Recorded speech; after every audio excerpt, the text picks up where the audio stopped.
Erika Kirk has one word for Candace Owens: stop. That's what she said in a recent town hall with CBS News editor-in-chief Bari Weiss. Owens has continued to question the official narrative surrounding the assassination of Charlie Kirk, suggesting that the alleged shooter, Tyler Robinson, didn't act alone. And Charlie Kirk's widow, Erika, said she has had enough of that. What do you want to say to her and the other people that are putting these lies out into the world right now? Stop. That's it. That's all I have to say. Stop. Some people online pointed out that Candace Owens had previously suggested she would stop discussing her theories about the assassination if Erika Kirk asked her to. But here's what she said in the most recent episode of her podcast.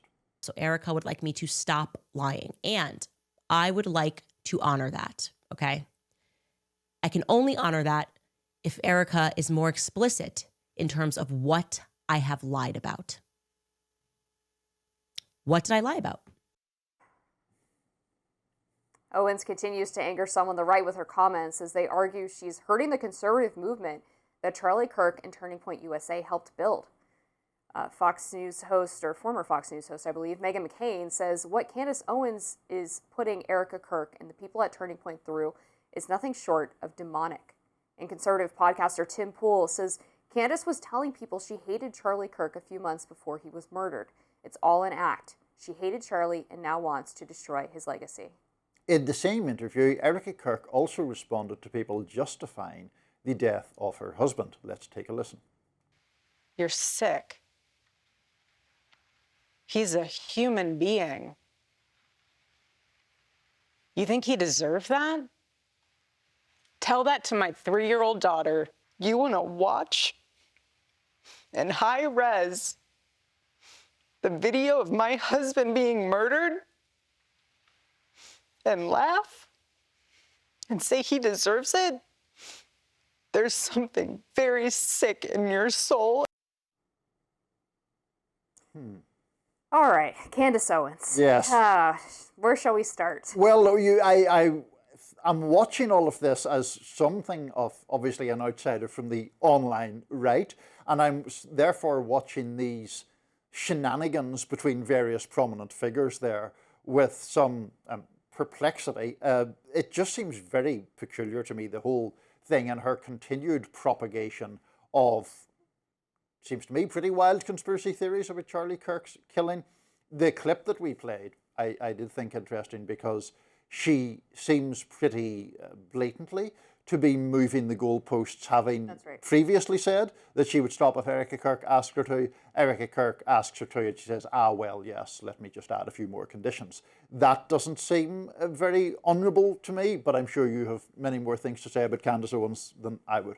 Yeah, so I think what happened here is that there were people who had questions about the official narrative, quote unquote, of how Charlie died shortly after it happened. And Candace Owens saw that as an opportunity, seized on it, and has created this wild, meandering conspiracy theory that has like 8,000 moving parts that she has provided evidence for none of, and continues to present as if she's the only person seeking the truth. She's the only one who really cares about Charlie, and she's the only reporter. She's a reporter now, apparently, a detective. She's Detective Candace.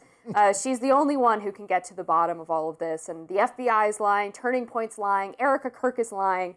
It's just gotten to insane levels. I mean, let's just take one of the claims, just for people who are like, you didn't watch the show. Yeah. Well, I know that she is contesting the idea that Charlie Kirk was killed with a .30-06 rifle, because the .30-06 round could never have been lodged in the neck. It would have had to go through the back of Charlie's neck. And so that's why it couldn't have been Tyler Robinson on the roof with the .30-06, like we're playing a game of frickin' Clue. Gun Twitter, of all places, Second Amendment Twitter, has been destroying Candace for this claim. Okay. I have talked to several law enforcement sources who have seen all kinds of ballistics in their careers.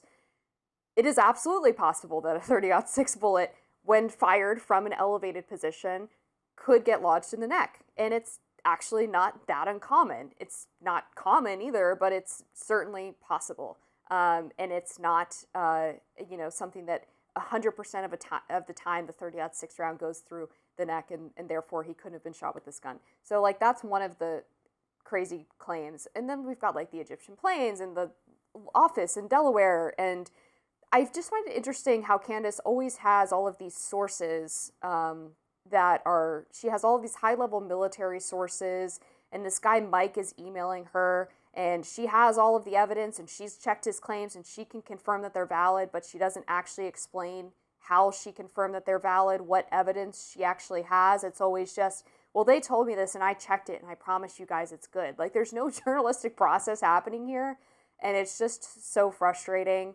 Erika Kirk also appeared on Fox News with Harris Faulkner, where she talked about some of the conspiracy theories in greater detail and was obviously quite hurt and wounded by the insinuation that her Turning Point USA family was covering up the real cause of Charlie Kirk's death. And it's gross. And I think, if people want to watch the full Tim Pool rant, that was pretty indicative of how I feel about it.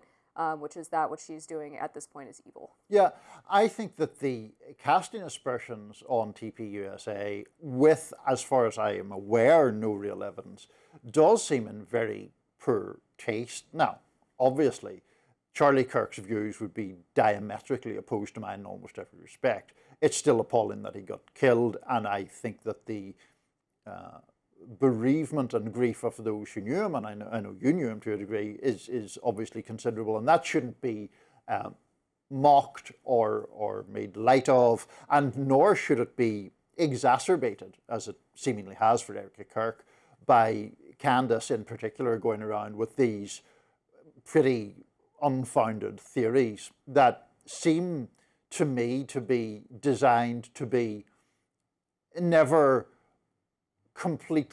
easily disproven, because she always has secret sources who she's not naming, who are telling her that. I was speaking on this topic with Robbie in a episode of the show earlier this week, where we cited quite a good CNN interview that was done with Candace, where she was pressed on how she knows these things. The El Reeve interview. Yeah, and it was just completely vague in her responses. So I think that's obviously like, I a problem. I just know. Okay, then. I know. Yeah. Okay, well, no further questions, Your Honor. Right. It's insane. Yeah. She also claimed at one point that she believes he was shot from like the front row of the event, or that he was shot from behind. She's constantly moving the goalposts, and like I know people are going to be like, you didn't look at all the evidence that she looked at. Oh, sorry, I don't have Mike from the military in my email inbox, but I did. I read the charging documents. I have watched all of the video angles of Tyler Robinson allegedly on the stairs, on the rooftop, coming down from the rooftop. Yes, I've read the supposedly faked text messages between him and his boyfriend. And I've watched probably 30 to 40 videos of the actual assassination. There's a compiled basically list on the internet of every angle and every like cell phone video that was taken that day. So there's a video from the left side of Charlie, from the right side of Charlie, from the middle of the audience. There's the official Turning Point live stream video. There's videos from up on the balcony overlooking what occurred. And the fact that those are available, and Candace is still thinking that the round came from someone in the front row, or saying that on her podcast at some point, is just completely idiotic. It's absurd. And of course, Turning Point offered her the opportunity to come to this live stream that they're doing in Arizona, where they are going to one by one address every single one of these claims.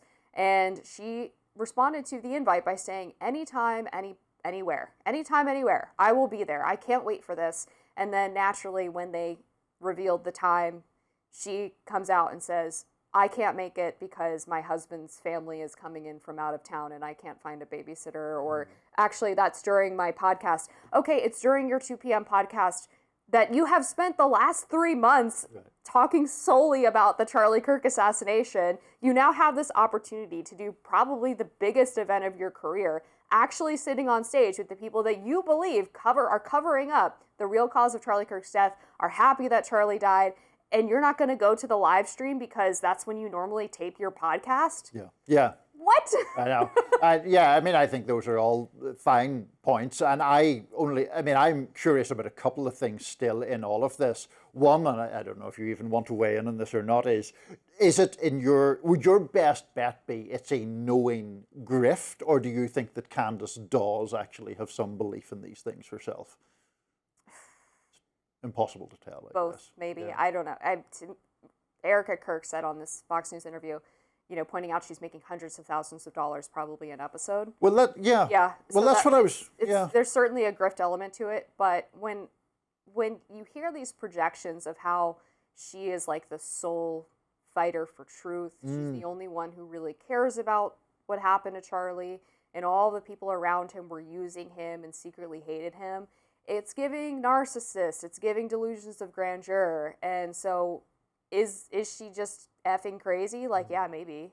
Because, I mean, she's obviously been this like massively controversial figure for years and years and years and years. And that massive controversy, it seems to me, has propelled her to greater and greater prominence in many ways. And I'm just curious, because I have nowhere near the knowledge of the internal dynamics of the online right that you do, whether this whole furor has isolated her in any way that is fundamentally damaging to her career, or whether, to the contrary, the appetite for sort of conspiracy theories and, we know the secret and it was Israel and there are Egyptian planes involved and there's blah, blah, blah, whether the marketplace, the public appetite for that is so great that she'll be fine regardless of what Erika Kirk or Tim Pool or you or anyone else say. I'm curious about that too. And one other interesting facet of this is that Nick Fuentes has even attacked her. Yeah. Right? So there's like the battle of the independent, like sort of fringe podcasters. Yeah. But I don't know. I mean, I think it is important to just go back to her sort of origin story. When she was in high school, she had sued the school district for alleged like racial bias and harassment. Then she creates this left-wing website that she calls Social Autopsy that's dedicated to basically canceling people. And then a year later, suddenly she is red pill black on YouTube and then gets pulled into the conservative movement. And I think I've shared this story on the show before with you, Niall, but I have always known she was a liar because of this story I wrote. She came to me saying that BuzzFeed was threatening her employees, and I've just put this together. It was the exact same tactic that she is now using to spread the conspiracy theories about the Charlie Kirk assassination, which was being deliberately vague so that things couldn't be fact-checked. She told me that I couldn't talk to the employees who were allegedly threatened because they were underage at the time that they were working for the website. Okay. But they weren't underage at the time that they were allegedly reached out to by BuzzFeed News, and they're not underage now, so why would it matter that they were 17 years old at the time, 5 years ago when they were working for your website? But nonetheless, she says I'm not allowed to talk to them. I ask if there's any voicemails, email evidence of these supposed threats, and she says, I'm not going to share that with you. Okay, right. So I go to BuzzFeed and they send me their request for comment, and it's a standard request for comment. And I'm like, this woman just was totally trying to use me to advance this narrative that she has no evidence for, probably never happened, and thought that I would be stupid enough to run along with it without seeing firsthand any of the evidence myself. Good. And that's exactly what she's doing now. Right. It's the same exact thing. I love this story. I'm glad you told that, actually, because it does provide a real insight into how she operated in that case and how she apparently continues to operate. It's like dangling the carrot and then snatching it away. But it has obviously worked with journalists or commentators who are frankly more gullible than you are, because I assume that some other of the claims that she has made in the past have got more traction and have served to prop up her profile all this time. Sometimes you sprinkle in some kernels of truth and, muddies the waters a bit. Yeah. We're not very pro Candace here, no. but there we are. We have a lot more to talk about on Rising. Stay with us.